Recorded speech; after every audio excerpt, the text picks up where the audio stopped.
സാന്ദ്രാനന്ദാവബോധാത്മകമനുപമിതങ്കാലദേശാവദിഭ്യാം നിർമുക്തം നിത്യമുക്തം നിഗമശതസഹസ്രേണ നിർഭാസ്യമാനം അസ്പഷ്ടം ദൃഷ്ടമാത്രേ പുനരുപുരുഷാർത്ഥാത്മകം ബ്രഹ്മതത്വം തത്താവത് ഭാതി സാക്ഷാത് ഗുരുഭവനപുരേകന്ധഭ്യഞ്ജനാനാം. നമസ്കാരം. സനാതന ധർമ്മസംഹിതകളിലെ വിജ്ഞാനശകലങ്ങൾ പങ്കുവയ്ക്കാനായുള്ള ചാനലായ നാദശ്രീയിലേക്ക് എല്ലാവർക്കും സ്വാഗതം. ഇതേ ചാനൽ സബ്സ്ക്രൈബ് ചെയ്യാനും ലൈക്ക് ചെയ്യാനും ഓർമ്മപ്പെടുത്തിക്കൊള്ളുന്നു. സബ്സ്ക്രൈബ് ചെയ്തവർക്കും ലൈക്ക് ചെയ്തവർക്കും നന്ദിയും രേഖപ്പെടുത്തിക്കൊള്ളുന്നു. ശ്രീമദ് നാരായണീയത്തെ 45 ദശകം പിന്നിട്ടു. 46ാമത്തെ ദശകം ഭഗവാൻ ഒന്നങ്ങനെ കോട്ടുവായി ഇട്ടപ്പോൾ അതിൽ ലോകം മുഴുവനെ യശോദ കണ്ടു. അതിനെ പറയുകയാണ് ഈ ദശകത്തിലെ ഈ വൃത്തത്തിന് വിയോഗിനി എന്നാണ് പേര്. വിയോഗിനി വൃത്തം. ഐദേവ പുരാ കിലത്വയി സ്വയമുത്താനശേത്തനന്ദേ ഇങ്ങനെ വരും വൃത്തം. പരിജൃംഭണതോ വ്യപാവൃതേ പതനേ വിശ്വമചഷ്ടവല്ലവീ വൃത്തം വരും. ഐദേവ പുരാ കിലത്വയി സ്വയമുത്താനശേത്തനന്ദേ ഈ രീതിയിലാണ് വിയോഗിനി വരിക. പരിജൃംഭണതോ വ്യപാവൃതേ പതനേ വിശ്വമചഷ്ടവല്ലവീ. അല്ലയോ ദേവ, ആദ്യത്തെ സംബോധനയാണ്. ഐ ദേവ, പുരാ പണ്ട്, ഉത്താനശയെ മുമ്പൊരിക്കൽ മലർന്നു കിടന്ന് മുല കുടിക്കുന്ന ആ ഒരു പ്രായം. സ്തനന്തയെ തൊയ്, ഒരു പാല് കുടിക്കുന്നതായിട്ടുള്ള അങ്ങയിൽ സ്വയം പരിജൃംഭണത. പരിജൃംഭണ കോട്ടുവായ നൃത്തം ഇടുന്നതായിട്ടുള്ള സമയത്ത് ആ വായയ്ക്കുള്ളിൽ വിശ്വം അചഷ്ട കില വല്ലവി. വിശ്വം അചഷ്ട വല്ലവി ഗോപി യശോദ ലോകം മുഴുവനും കണ്ടു അത്രേ.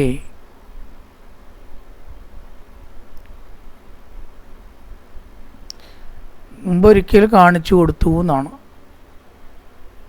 കോട്ടുവായിട്ടപ്പോൾ വെറുതെ ഇങ്ങനെ മടിയിൽ വെച്ചിരിക്കുകയായിരുന്നു.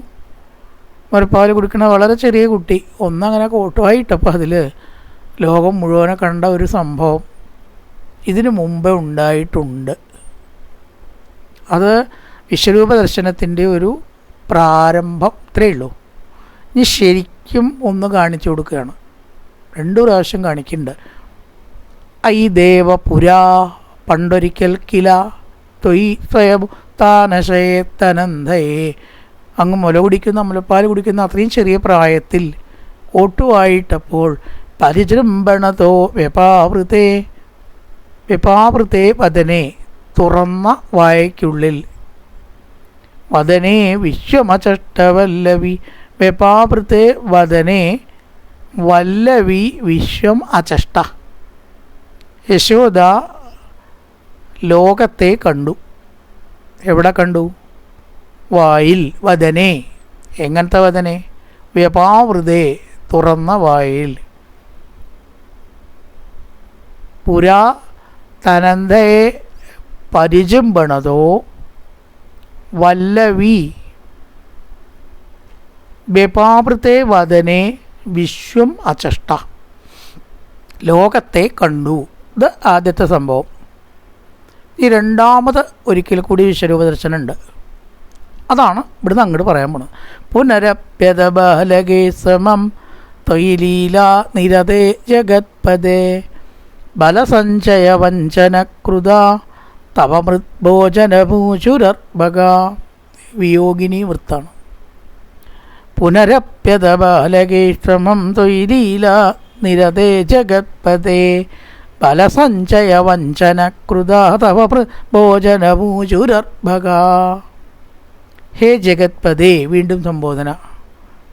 അഥ പിന്നീടൊരിക്കൽ, നേരത്തെ പറഞ്ഞ സംഭവത്തിന് ശേഷം. അപി ത്വയി ബാലകൈഹി സമം ലീലാനിരന്തേ നിരതേ. കുട്ടികളോട് കൂടിയിട്ട് കളിക്കുമ്പോൾ കൃഷ്ണൻ മണ്ണ് തിന്നു എന്ന് ഇവർ പറഞ്ഞുണ്ടാക്കി.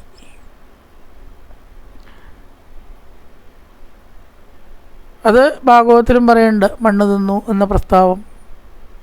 കൃഷ്ണ മണ്ണ് തിന്നോ? ഇല്ല അമ്മ, ഇവരൊക്കെ വേണേ പറയണത്. വായ ഓർക്കൂ. വായണ്ട് തുറന്നപ്പോഴല്ലേ എല്ലാ പ്രപഞ്ചങ്ങളും അല്ലേ എല്ലാം കണ്ട് കണ്ടു എന്നാണ്. കുഹജിത് വനമമ്പുതി കുജിൽ കുഹജിത് വലിയ കുഹജിത് വനമംബിക, അമ്പരം കാട് എല്ലാതും അതിലും കണ്ട് കണ്ടു. അതൊന്ന് കാണിച്ചു കൊടുക്കാൻ വേണ്ടിയിട്ട് തന്നെ ഭഗവാൻ ഉണ്ടാക്കിയതാണ് ഈ ഒരു കാര്യം. അപ്പം മേപ്പത്തൂരിനൊരു സംശയം, കൃഷ്ണ അങ്ങയെ പറ്റിയിട്ട് അങ്ങനെ കുട്ടികൾ ഏഷണി പറയാൻ സാധ്യത ഉണ്ടോ? കൃഷ്ണനോടൊക്കെ അവർക്ക് വലിയ ഇഷ്ടമല്ലേ? കൃഷ്ണനോട് അവർക്കൊക്കെ വലിയ ഇഷ്ടമാണ്. കൃഷ്ണന് അങ്ങോട്ടും അതെ, അങ്ങോട്ടും ഇങ്ങോട്ടും ഇഷ്ടമുണ്ടാവുമ്പോൾ പിന്നെ ഏഷണി കൂട്ടി കൃഷ്ണനെ അടി കൊള്ളിക്കുക, അത് അവർ ചെയ്യുമോ? അതിന് ഒരു കാരണമുണ്ട് എന്നെനിക്ക് തോന്നുകയാണ്. മേപ്പത്തൂരിൻ്റെ ഒരഭിപ്രായമാണ്. ഭാഗവതത്തിൽ അങ്ങനെ കാരണമൊന്നുമില്ല, വെറുതെ ഒരു തമാശ. യശോദമ്മേ ഉണ്ണി മണ്ണ് തിന്നു കേട്ടോ എന്ന് പറഞ്ഞു, ഇത്രയേ ഉള്ളൂ. പക്ഷെ ഇവിടെ ഒരു കാരണം ഉണ്ടാക്കി, ബലസഞ്ചയ വഞ്ചനകൃത. നമുക്കങ്ങോട്ട് ചിലപ്പോൾ യോജിക്കാൻ കഴിയില്ല. കാരണം ബലസഞ്ചയം എന്ന് പറഞ്ഞാൽ പഴങ്ങളുടെ കൂട്ടം. ഈ കുട്ടികളെ പറ്റിച്ച് കൃഷ്ണൻ കഴിച്ചു എന്നാണ്. പഴമെടുത്തുകൊണ്ട് കഴിച്ചു, കുട്ടികൾക്ക് കൊടുക്കാതെ. അങ്ങനെ കൃഷ്ണൻ ചെയ്യുമോ? നമ്മളൊക്കെ ചെയ്തു എന്ന് വരില്ലേ. പക്ഷെ ഭഗവാൻ ഒരിക്കലും അങ്ങനെ ചെയ്യാൻ സാധ്യതയില്ല. ആർക്കും കൊടുക്കേണ്ട, മുഴുവൻ നമുക്ക് തന്നെ കഴിക്കാം എന്നുള്ള ഒരു സ്വാർത്ഥമോ അങ്ങനെ എന്തെങ്കിലുമൊക്കെ കഴിക്കണം ഭക്ഷിക്കണം എന്നുള്ള ഭ്രമോ ഭഗവാൻ ഉണ്ടാവാൻ പോരാ. പിന്നെ ഇപ്പോൾ കുട്ടിയായതുകൊണ്ട് ഇനി അങ്ങനെ ഉണ്ടാവില്ല എന്നും പറയുകയ്യ. അങ്ങനെ ഇവരെയൊക്കെ പറ്റിച്ച് എന്തോ ചില പഴങ്ങൾ ശാപ്പെട്ടതുകൊണ്ടാണോ കുട്ടികൾക്ക് അങ്ങയോട് ദേഷ്യം വന്നത്? ഇഷ്ടമില്ല. മേപ്പത്തൂരിൻ്റെ ഒരു കൽപ്പനയാണ്. ഭാഗവതത്തിൽ അങ്ങനല്ല. ഭാഗവതത്തിൽ കാരണം പറയണില്ല. മണ്ണ് തിന്നു എന്ന് ഇവർ പറഞ്ഞു എന്ന് മാത്രമേ പറയണ്ടൂ. അപ്പോൾ മേപ്പത്തൂരിന് തോന്നിയൊരു കാരണമില്ലാണ്ട് എന്തിനാ കൃഷ്ണനെ അടി കൊള്ളിക്കണം? ആ ഒരു കാരണം ഇരിക്കട്ടെ. ഒരു കാര്യം, ഇപ്പം അങ്ങ് എന്തിനാ കുട്ടികൾക്കൊന്നും കൊടുക്കാതെ പഴം കഴിച്ചത്? മേപ്പത്തൂർ പറഞ്ഞ ഭക്തന്മാർ പറഞ്ഞതൊക്കെ ഭഗവാൻ അംഗീകരിക്കുമല്ലോ. അങ്ങനെ ആയിക്കോട്ടെ മേപ്പത്തൂരെ, ഒരു പഴമൊക്കെ ഞാൻ എടുത്തിട്ടുണ്ടാവാം, അതിപ്പോൾ വേണ്ടാന്നൊന്നും വയ്ക്കേണ്ട. ചിലർ പറയും അങ്ങനെ എഴുതിയപ്പോഴേക്കും അത് തെറ്റായോ എന്ന് മേപ്പത്തൂരിന് തോന്നി. ഭഗവാൻ കുട്ടികളെ പറ്റിച്ചിട്ട് പഴം കഴിക്കുക അവർക്ക് കൊടുക്കാതെ. അപ്പം അവിടുന്ന് അശരീരി ഉണ്ടായിരുന്നു ചിലരൊക്കെ പറയും, വെട്ടൊന്നും വേണ്ട, അവിടെ ഇരുന്നോട്ടെ, ഒരു മേപ്പത്തൂരിനെ അവിടെ ഇരുന്നോട്ടെ. ഞാൻ ചിലപ്പോൾ കള്ളത്തരൊക്കെ കാണിച്ചിട്ടുണ്ടാവും, അതുകൊണ്ട് പ്രശ്നമൊന്നുമില്ല. എനിക്കിപ്പോൾ അങ്ങനെ എഴുതിയതുകൊണ്ട് ഒരു പ്രശ്നവുമില്ല എന്നൊക്കെ ചില പല അശരീരികളുണ്ടെന്നൊക്കെ പറയുന്നത് എഴുതുമ്പോഴേ. കാരണം അത്രയും ഭഗവാനുമായിട്ടുള്ള അടുപ്പത്തിലാണത് എഴുതണത്. ബലസഞ്ചയ വഞ്ചനകൃത, കുട്ടികൾക്കൊന്നും കൊടുക്കാതെ വഞ്ചനം ചെയ്ത് സൂത്രപ്പണി ചെയ്ത് ഏതോ പഴങ്ങൾ അങ്ങ് മാത്രമായി ഭക്ഷിച്ചു. ഭാഗവതത്തിലില്ലാത്തൊക്കെ പറയാൻ പാടുമോ എന്ന് പറയുകയാണെങ്കിൽ മേപ്പത്തൂരിന് അതൊക്കെ ആവാം എന്നാണ്. ഭഗവാൻ സാങ്ഷൻ കൊടുത്തിട്ടുണ്ട്. ഭക്തന്മാർക്ക് എന്തോ അങ്ങനെയൊക്കെ ആവാലോ. ബലസഞ്ചയ വഞ്ചനകൃത, പഴം കുട്ടികൾക്ക് കൊടുക്കാതെ വഞ്ചനാഭാവത്തിൽ അവരെ പറ്റിച്ച് കഴിച്ചത് കൊണ്ട് കുട്ടികൾക്ക് ദേഷ്യം വന്നു. അങ്ങടെ കേമ.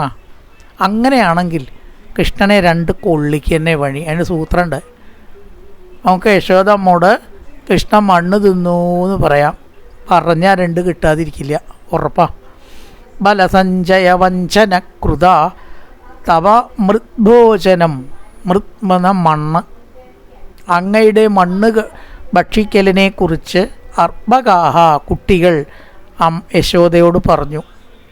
യശോദമ്മേ ഉണ്ണി മണ്ണ് തിന്നുണ്ട് കേട്ടോ, ഇതാ നോക്കിക്കോളൂ. മണ്ണ് നിന്ന് അടയ്ക്ക് അടി കിട്ടുമെന്ന് ഇവർക്ക് അറിയാം.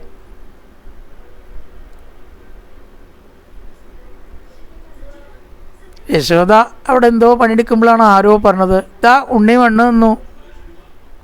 യശോദ വെച്ചു, ആരാ അത്? ആരാന്ന് മണ്ണ് നിന്നു എന്ന് ആരാ പറഞ്ഞേ? ആരാ പറഞ്ഞതെന്ന് അറിയാൻ പാടില്ല. അപ്പോഴേക്ക് ഓടി കുട്ടികളെ. നുണയണമെന്ന് പിന്നെ തെളിയുന്നവർക്ക് അറിയാം കൃഷ്ണൻ ഉണ്ടോ മണ്ണ് തിന്നണു, ഇല്ലാത്ത സംഭവമാണ്.